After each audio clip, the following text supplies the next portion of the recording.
Sir ನಮಸ್ಕಾರ. ಹಾಂ, ಅವನು ಪಾಪ ಎಲ್ರಿಗೂ ನಮಸ್ತೆ. ತಗೋಬೇಕಾಯ್ತು, ಅವನಿಗೂ ಸರ್ ಬರ್ಲಿಲ್ಲ. ಅದಕ್ಕೆ ಸುಮ್ಮನೆ ಹೋದ್ರು. Good morning sir. ಇದೊಂದು ಮೆಟ್ಲಿಂಗ್ ರಸ್ತೆ, ಅಲ್ಲಿ ಹಾರೋಗ್ತಾ ಇದೆ ನೋಡಿ, ಅದೇ ಡಾಂಬರ್ ರಸ್ತೆ. ಡಾಂಬರ್ ರಸ್ತೆಯಿಂದ ಒಂದು 200 ಅಡಿ ಒಳಗಡೆ ಬರಬೇಕಷ್ಟೇ. ಒಂದು 200 ಅಡಿ ಒಳಗಡೆ ಅಥವಾ ಒಂದು 200 ಅಡಿ ಅಪ್ರೋಚ್ಮೆಂಟ್ ಅಂತ ಇಟ್ಕೊಳ್ಳಿ. ಅದೇ ಡಾಂಬರ್ ರಸ್ತೆ. ಅಕ್ಕಪಕ್ಕ ಏನು ಮನೆಗಳಿದೆ, ಇದೆಲ್ಲ ಆಪೋಸಿಟ್ ಲ್ಯಾಂಡು. ಹೀಗೆ ಹೋದರೆ ಈ ಒಂದು ಗ್ರಾಮದ ರೈತರ ಆಸ್ತಿಗಳಿಗೆ ಹೋಗ್ತಕ್ಕಂಥದ್ದು. ತಲಕಾಡು ಮುಖ್ಯ ರಸ್ತೆ ಇದು. ಮಳವಳ್ಳಿಯಿಂದ ತಲಕಾಡಿಗೆ ಹೋಗುತ್ತಲ್ಲ, ಆ ಒಂದು ರಸ್ತೆ. ಈ ಒಂದು ರಸ್ತೆಯಿಂದ ಅಂದರೆ ಡಾಂಬರ್ ರಸ್ತೆಯಿಂದ ಒಂದು 150ರಿಂದ 200 ಅಡಿ ಒಳಗಡೆ ಬಂದರೆ ನೋಡಿ ಈ ಆಸ್ತಿ. ಇದು ಒಟ್ಟು ಒಂದು 2.25 ಎಕರೆ ಎಷ್ಟಿದೆ.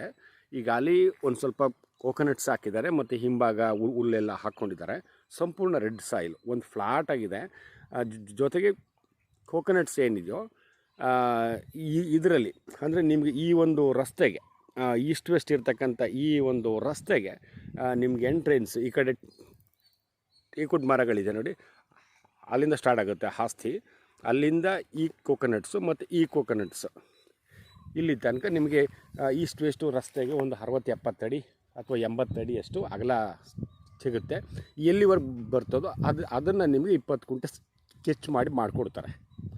ಈ 20 ಕುಂಟೆನ. ಇದು ಒಟ್ಟು ಆಸ್ತಿ ಬಂದು 2.25 ಎಕರೆ. ಇದೇ ಊರಿನವ್ರದ್ದು, ರೈತರದು. ಇಲ್ಲೇ ಸ್ಟೇ ಆಗ್ಬೋದು. ಜೊತೆಗೆ ಹೈವೇ ಭಾಳ ಹತ್ತಿರದಲ್ಲಿದೆ, ಹಳ್ಳಿಗೂ ಕೂಡ ಭಾಳ ಹತ್ತಿರ ಇದೆ. ಜೊತೆಗೆ ಅಂತರ್ಜಲ ಫಸ್ಟ್ ಕ್ಲಾಸ್ ಆಗಿದೆ, ಆಯಿತಾ. ಸಂಪೂರ್ಣ ರೆಡ್ ಸಾಯಿಲು, ಒಂದು ಸಮತಟ್ಟವಾಗಿದೆ, ಏನು ಕ್ಲೀನ್ ಮಾಡೋ ಅಂಥದ್ದೇನಿಲ್ಲ. ಇದು ಪಿತ್ರಾರ್ಜಿತ ಆಸ್ತಿ.